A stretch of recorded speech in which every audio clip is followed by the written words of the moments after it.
So our dogs, like, we got home and there was just like epic liquid diarrhea all over, thank gosh, the tile, at least, of the home. And it just was a catastrophe. And I know plenty of other people that have walked into those catastrophes, whether in their dog cage or on their floors, hopefully not the carpet or the beds, etc., but it happens. And when I was working as a vet tech, you know, there's things that you do in the veterinary industry that, depending on the level of severity of the diarrhea or soft stool, you can do at home with at-home stuff, and then it gets to the point of obviously needing veterinary professional care that usually includes antibiotics, probiotics, etc. But let's today talk about things that you can do at home if your dog gets a tummy upset before needing to go to the vet technically. So my name is Amber Van Denzen. I'm the owner and founder of Attaboy Animal Care and a veterinary nurse for 13 years in the emergency. So I've seen lots of poop, obviously, and especially diarrhea. Now, first and foremost, there's different levels or severities of poop, of course, so we're going to talk about and say that word frequently today. But the first and foremost is it goes from what we call a solid stool, so pretty typical log style, to more of a softer variety, to more of a pudding variety, to more of a liquid variety, and then finally it probably may have some blood associated with it as well. But so those are different levels. And when you're in all of those prior to blood, sometimes they can be managed at home with no problems. So I'm going to give you the essentials that you need at home to do at-home care before having to hit the veterinary clinic, hopefully, and reduce that cost and get those things under control. So first and foremost, the biggest thing is knowing when to go to the veterinarian. And sometimes there may be delays because the vets are so slammed right now. And sometimes you can't get in because maybe you're not near a veterinary or it's a weekend. And you don't, we're trying to avoid the emergency clinic, but trying to just get them till Monday to their at-home or traditional vet, general vet. So the things you need, I'm not going to delay. You need a low-fat, unflavored yogurt. Typically, it's commonly used of the cow variety, but the biggest things you make sure they need live active cultures. This is actually an almond yogurt option, non-flavored. You want to make sure it doesn't have xylitol sugar in it, or birch sugar is the other name for that, but you need some probiotic. The second thing you need is 100%, it's going to say 100% canned pumpkin on it, not the pumpkin pie mix, but plain 100% pumpkin. So we're talking $1 a can maybe. The next thing you need is a protein source, typically based off of if your pet has any protein allergies or whatever food they're typically on, you try to stick with that protein source. So if they're on a salmon variety, salmon, chicken, cooked plain, no skin, no flavor, boiled chicken. You can hit the tuna a little bit as well if needed as well. And then last but not least, our handy dandy rice. We need some plain white or whole brown rice.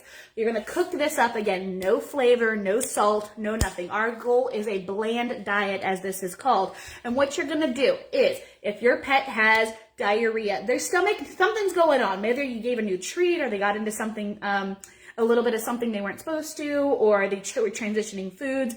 Ultimately, the first step is their stomach needs a break. So you're probably going to skip using their traditional kibble diet or whatever traditional food you may use, and switch to this instead. But the first thing you need to do is usually skip the first meal. Now, the only caveat to this, of course, is if they're diabetic or they have low sugar issues, especially if they're really teeny tiny, you may not want to skip a meal, but just reduce the quantity that you're going to give them. So if they're usually getting half a cup of dry, you may want to switch to a quarter cup of this mix that we are going to create with our goodies that we're discussing.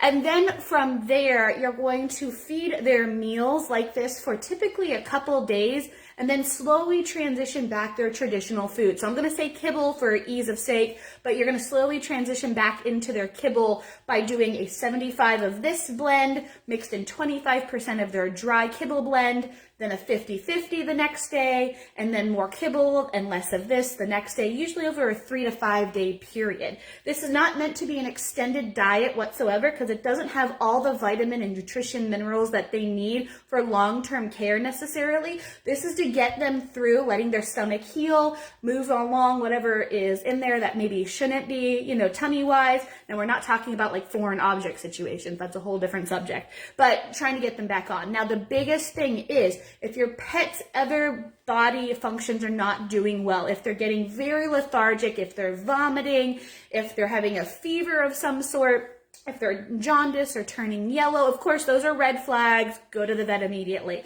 If we see any type of blood, which can look bright red or dark, depending on where in the body it's coming from, red flag, go to the veterinarian immediately. But if we're just having a little tummy upset that we just need to get through at home, like we all have as humans too, this bland diet can get us through this process.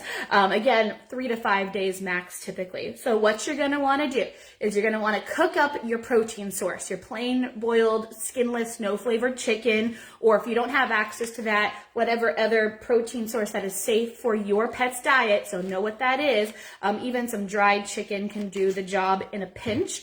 You're gonna need usually a tablespoon or so of yogurt, a tablespoon or so of pumpkin, plain pumpkin, once again, and then a couple tablespoons, even up to whatever buffer zone you need to get to that threshold of food quantity that you need. So if you need a half a cup, whatever remaining cups amount you need, you're gonna buffer it with plain boiled white or brown rice, and then get them through that process. Now this mixture, if you have extra, if you make a bulk amount in that variety of tablespoon, tablespoon, couple tablespoons, and then buffer, and you have extra, you can put it in the fridge for a day or so, mixed together to make it convenient for you to use for the next day or so you don't have to cook this at every stinking meal. So these quantities, I always have pumpkin in my fridge. I always have some emergency protein. Canned chicken can work as well. Again, just check the ingredients list and non-flavored. And then pre-boiled or pre-processed rice is perfectly okay as well if you don't have the stuff you can make at home. Again, go back to the ingredients list. Ideally, no preservatives and flavoring in it. And then, of course, your yogurt. What this does is this provides the probiotic. This provides the fiber to kind of solidify. This provides the protein source they need to keep them and their body getting the protein source they need for their muscles, etc., and organs.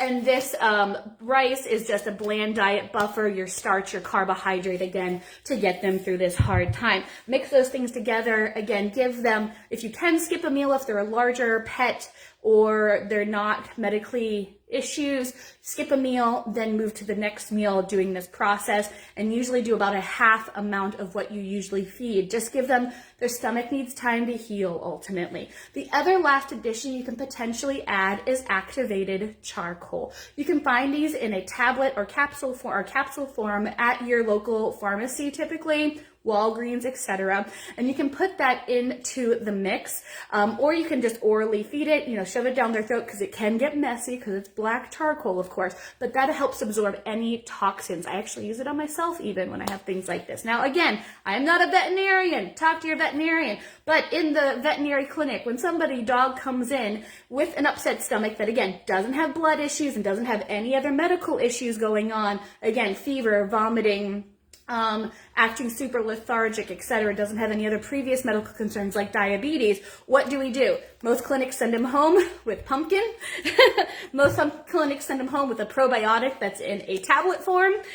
Most clients will get them sent home with a pre-made can of what's called ID, which is a digestive bland diet, which guess what has rice in it and a protein source typically.